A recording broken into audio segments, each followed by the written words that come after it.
we're going to talk about how do you actually save your marriage alone by yourself. All right. Now, if anybody knows my work, we talk about the most important part of marriage is not the husband, it's not the wife, it's the third part of the marriage. When the third part wins, you both win, and the third part loses, you both lose. And really, I'm talking about us. It takes two to make an us and actually one to kill it. Get that? Two to make it, one to kill it. And when us wins, you both win. And so you both have to value the idea of us in order to have that strong marriage. But what happens when one person is kind of giving up or not sure they want to be an us anymore, not sure they want the connection, not sure they want the marriage? That old song by the Righteous Brothers, you've lost that loving feeling. Do they want it back? Sometimes some don't want that loving feeling back. And yet, there's in every divorce, there's a one that wanted the divorce and the one that did not want it. And it's always assumed that a person who wants the divorce, well, it's true, they're going to get it, but it's assumed that the one that doesn't want it, there's nothing they can do. Well, in terms of really deciding if that person wants to stay or not, that's actually true.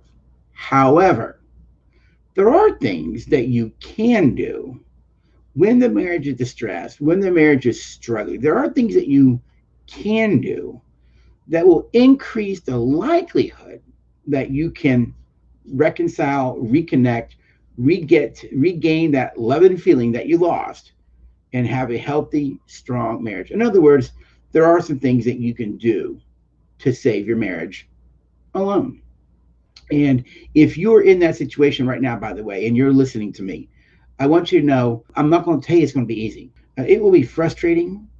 It will feel like you're fighting against a mountain that won't move.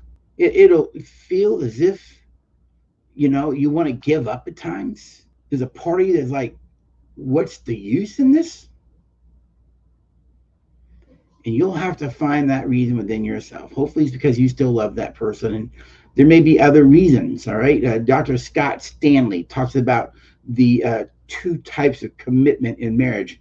All right, there is commitment by constraint and commitment by devotion. Both are forms of commitment, but the commitments are actually different in terms of motivation.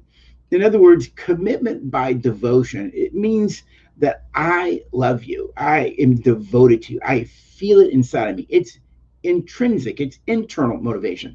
It comes from within me. And because I love you and desire you, and I love my family, and I love this relationship, I am devoted, and out of that feeling of devotion and that feeling of love, I fight for it. It's commitment by devotion, and that's where I'm committed. Commitment by constraint. Commitment by constraint is another form of commitment, but it's an external motivation. It's something out here that keeps you committed. It's not that I feel love for you or I feel connected to you. It's something else that keeps me committed. Commitment by constraint are things like this. Well, I'm committed because of the kids. I'm committed to the marriage because I'm fat and gray. No one's gonna want me now, right at age 59. I'm committed because God hates divorce. Maybe your faith or your religious upbringing. Maybe you're committed because you don't want to have to pay the fees and go through the hassles of going through a divorce. There's a lot of reasons that people stay committed apart from feelings of love, feelings of devotion. It's something else out here that keeps you committed. Now, let me say this: if you're in this because of commitment by constraint, that's okay. I've never bothered by people who are committed to the marriage because of constraint. All right. Now, here's why: it keeps you in there. You see. Now you don't want to stay there. 1, 2, 3, 4, 5, 10, 15 years, right? You want to get the devotion back. You want to get the love back. All right. And so commitment by constraint in the short term is not a bad thing. It keeps you in there when part of you wants to run or get out. I think Michelle Wainer Davis, one of her trainings I did many years ago, in her book on how to save a marriage alone.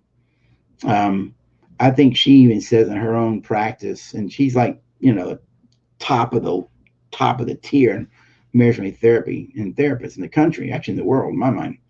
But she said, I think she said it this way: about 50% of the people who do the strategies to save their marriage alone see the marriage is saved. So you probably got about a 50-50 chance. But guess what? If you don't do these things, you may have a 100% chance to lose it. It takes a lot more courage to look in the mirror than it does to look out the window. You know, when you look out the window, you can see everything out there, and you never have to focus on yourself. Matter of fact, as I look out the window, I can blame everything out there. But when I look in the mirror, it's just me.